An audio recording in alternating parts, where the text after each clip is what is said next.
اسمح الصبر لي معايا. اسمح لي نشرح لك باش نحطوا نقط الحروف ماشي تنقول لك انا خارق للعاده. انا والله ما عايش شي حاجه كنعس كنفيق حتى الجوج 3 العشيه. كنمشي كناكل كنضرب الطاسه كنخرج.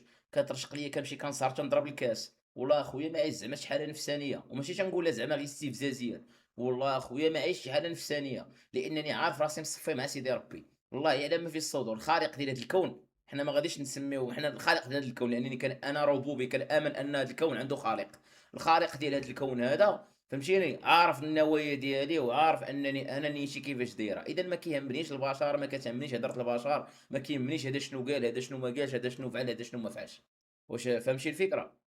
بمعنى خويا اكسبلور هو بما انني مصفي لابير مع ضميري انا مثلا انا ما تيهمنيش نصفي لابير معاك ولا مع والديا ولا مع ولدي ولا مع فهمتي ما تيهمنيش قد ما تيهمني نصفي لابير مع ضميري.